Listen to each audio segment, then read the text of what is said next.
I have to take care of this truck because this truck takes care of me. And it's a partnership, and that's why I take care of it. For 11 seasons, history's ice road truckers sold audiences on a simple, terrifying premise. Put ordinary men and women behind the wheel of enormous rigs, send them across frozen lakes that could swallow a truck whole, and film what happens. The show made stars out of people who had spent their whole careers hauling freight in obscurity. It also, quietly, left a trail of real consequences once the cameras stopped rolling. A plane that never landed, a courtroom in the Northwest Territories, a lawsuit that ended a marriage, a highway in Washington state where two strangers died in a truck they never should have crossed paths with. Now, almost a decade after the original run ended, history has brought the show back for a 12th season, and longtime fans are asking the same question all over again. Who's still out there? Who isn't? And what actually happened to the people they used to watch every week?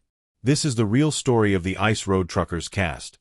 What the cameras caught, and what happened after they were turned off. Darrell Ward joined Ice Road Truckers in its 6th season in 2012, and it didn't take long for him to become one of the most recognizable faces on the show. Born in 1964 and raised in Deer Lodge, Montana, Ward wasn't a manufactured reality star. He'd spent decades hauling freight long before a camera crew ever showed up, and it showed in the way he handled a rig. He drove with a kind of loose confidence that made viewers trust him instantly, the guy who'd crack a joke over the radio in the middle of a whiteout and somehow still make the right call a second later. Off camera, Ward's life matched the image the show sold. He worked as a log hauler in Montana between filming seasons, occasionally helped local crews fight wildfires, and was known in his community for organizing charity drives, including one to support flood victims in Louisiana. He considered himself an adrenaline junkie, and by all accounts that wasn't a persona. Hunting, dirt biking, and camping filled whatever time trucking didn't. On August 28, 2016, Ward was killed when a small Cessna he was riding in crashed just off Interstate 90 near Clinton, Montana, southeast of Missoula. He and the pilot, 56-year-old Mark Malotz, had just left the Great American Trucking Show in Dallas, where Ward had spent the weekend meeting fans, and were flying back so he could begin filming a pilot for a new documentary series about recovering old plane wrecks. Witnesses told investigators the aircraft appeared stable on its final approach before it suddenly banked sharply and went down near a small private airstrip. The National Transportation Safety Board spent nearly a year investigating and ultimately couldn't determine why the plane veered off course. No mechanical failure was found in the airframe or engine. Ward was 52. The History Channel dedicated the remainder of that season's episodes to his memory, and the timing made the loss even harder for fans to process. Ward had reportedly just learned he'd be returning for another season when the crash happened. He never got to make the plane wreck documentary. He was on his way to start filming. His death remains the single darkest chapter in the show's history, a reminder that for a cast whose entire job was managing risk on the ice, the danger that finally caught up with one of them came from somewhere else entirely. Art Burke showed up in Season 7 in 2013 and stuck around for the rest of the original run, becoming one of the most familiar faces of the show's later years driving for Polar Industries. Burke had the kind of easy, self-deprecating humor that made even the tensest ice crossings watchable, and fans who'd grown tired of manufactured drama tended to gravitate toward him because none of it felt performed. The trouble started well after the cameras stopped rolling on the original series. In November 2018, Burke was in the bathroom of his apartment in Yellowknife, in the Northwest Territories, attempting to make a cannabis concentrate known as shatter using butane, a process that requires large quantities of a gas that is extremely flammable in a poorly ventilated space. The butane ignited. The explosion was powerful enough to blow the bathroom door off its hinges, rattle apartments throughout the building, and cause more than $60,000 in damage. The building itself wasn't some random address. It was social housing that mostly sheltered older women who'd otherwise be without a home, a detail the sentencing judge later said made the case especially hard to swallow. Burke suffered burns across roughly 40% of his body trying to put the fire out and spent 12 days in the hospital recovering. 2 years later, in 2020, Burke pleaded guilty to a rarely used charge, arson by negligence. At his sentencing hearing, he was a no-show at the scheduled time, appearing by video from Prince Edward Island only after the judge had already threatened to have him brought to Yellowknife in person. He was ultimately sentenced to 18 months of house arrest and ordered to pay over $20,000 in restitution, split between the housing corporation and insurers. In an unusual accommodation, the court allowed him to serve part of that sentence from inside his truck cab, so he could keep working while under the sentence. What makes Burke's story different from a lot of whatever happened to cast rundowns is that it didn't end there. He kept driving, kept his name in the trucking world, And when history revived the show for a 12th season in 2025, Burke was back among the credited cast, one of the few original-era truckers still connected to the franchise after everything that happened in between. If Darrell Ward was the modern face of ice road truckers, Hugh Rowland, known to fans as the Polar Bear, was its original one.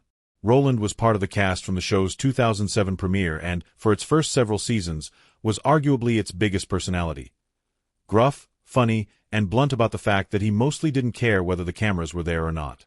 When producers first approached him about being filmed, his attitude was essentially that they were welcome to point cameras at his truck as long as they stayed out of his way, because he didn't think anyone would actually watch a bunch of guys driving up and down frozen roads.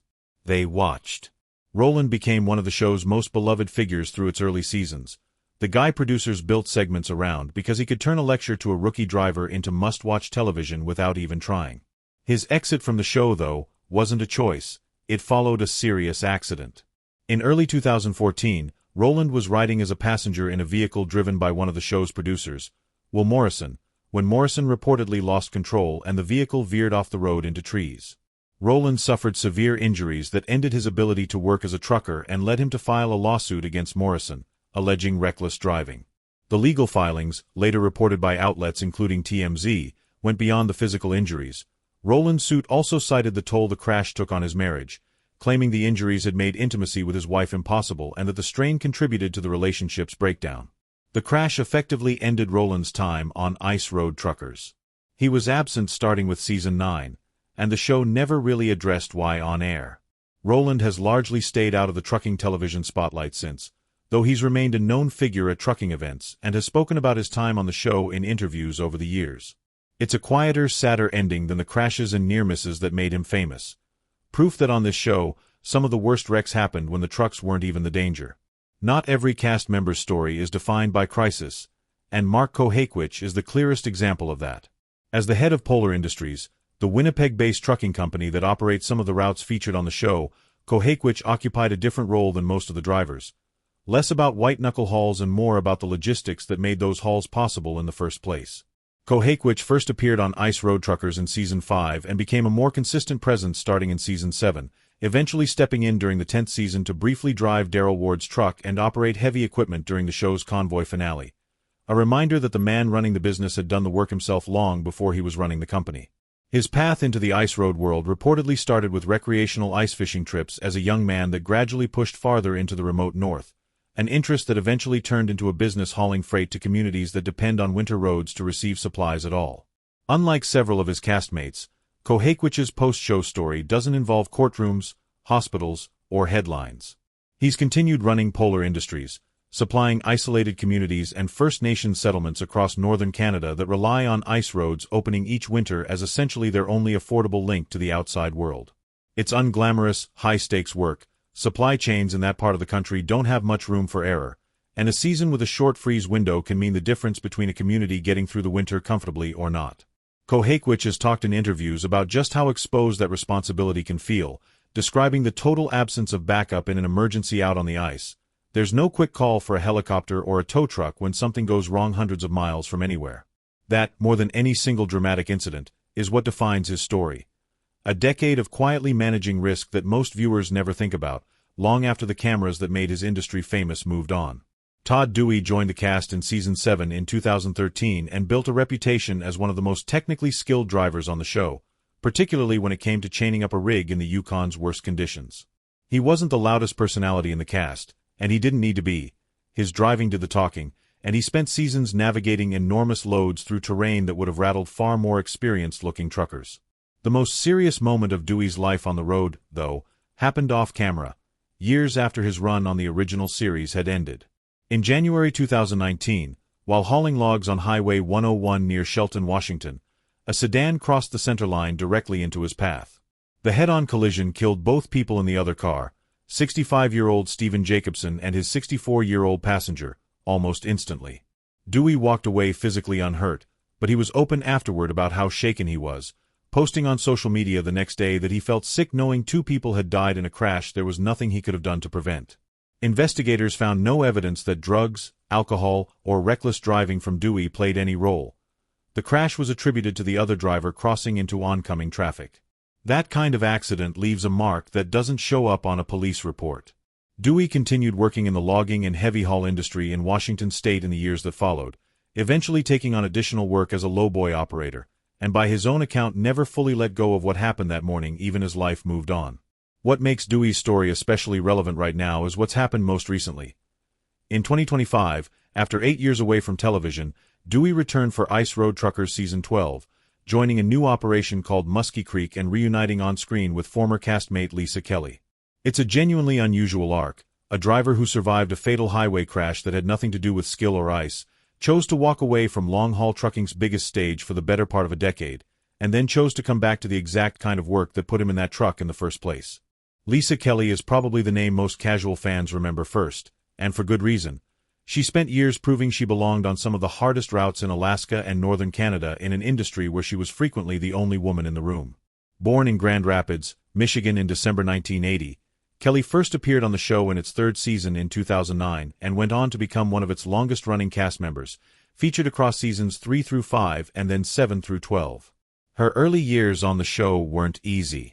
Kelly has talked about not being paid for her first seasons on air and having to establish her credibility from scratch in a profession that wasn't used to seeing women behind the wheel of the biggest rigs on the route. She stuck with it, built a reputation for precision and calm under pressure, and became one of the faces most associated with the franchise as a whole. Kelly's personal life intersected with the show's darkest chapter when Darrell Ward, her business partner in a trucking venture the two ran together, died in the 2016 plane crash. Rather than step away, Kelly kept the business running in the years that followed, continuing to haul freight while managing the loss of a partner and friend. She's been married to her husband, Travis Kelly, 4 years, and has occasionally shared glimpses of life away from trucking, including their shared interest in horses. Unlike several names on this list, Kelly's post-show story has stayed remarkably free of legal trouble or scandal. What it has included is a comeback. Like Todd Dewey, Kelly returned to the ice in 2025 for Season 12, working alongside Dewey and a new roster of drivers for the Muskie Creek operation. Nearly 2 decades after she first climbed into a rig on camera, she's still one of the most consistent, most respected names the show has ever put on screen. If there's one cast member who defines Ice Road Truckers more than any other, it's Alex Debogorski. He's the only driver to appear across all 11 seasons of the original run, a fixture from the very first episode who became, almost by accident, the face most people picture when they think of the show. Debogorski spent roughly 25 years hauling freight across the North before television ever found him, and that decades-long foundation is a big part of why his instincts on screen always felt earned rather than performed.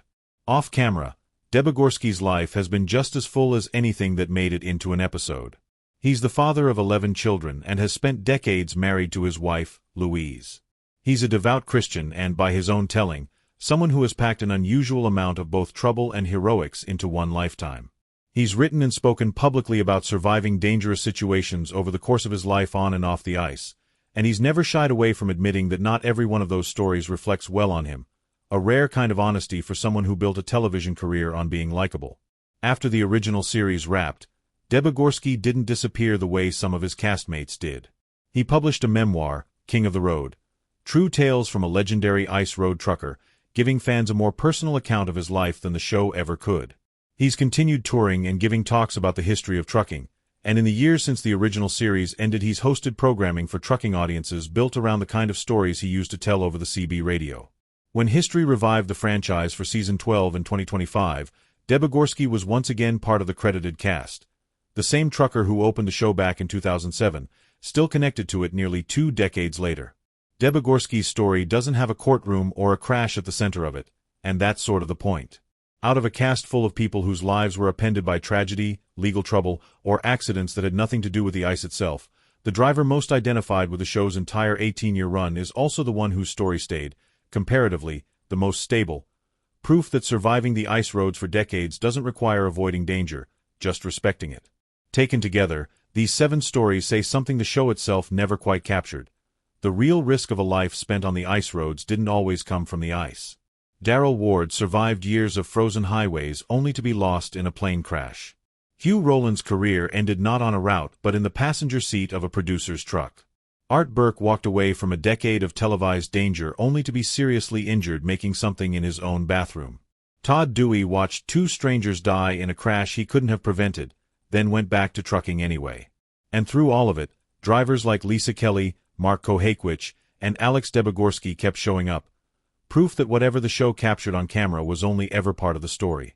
With Season 12 now airing and old and new drivers alike back on the ice, the question hanging over the franchise is the same one it's always asked, just from a different angle.